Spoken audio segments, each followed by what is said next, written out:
నూనె 3 table spoons వేసుకోవాలి. అలా అది వేడి కారము, ఆవాలు, జీలకర్ర, ఎండుమిర్చి 2 దోరగా వేగనివ్వాలి.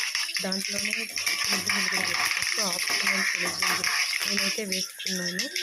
అది బాగా బ్రౌన్ కలర్లోకి వచ్చేంత వరకు వేగనివ్వాలి.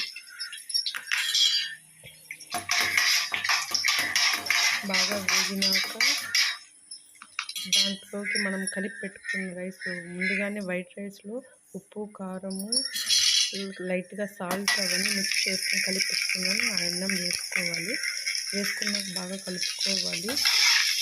అది ఆ కారము, పసుపు మొత్తము పచ్చివాసన పోయేంత వరకు కలుపుకోవాలి.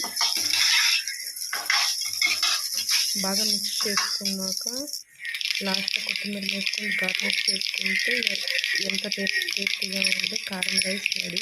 మా ఇంట్లో అందరికీ చాలా ఇష్టము. మేము బాగా తింటాము. మా ఇంట్లో కూరగాయలు లేనప్పుడు మేము బాగా తింటాము.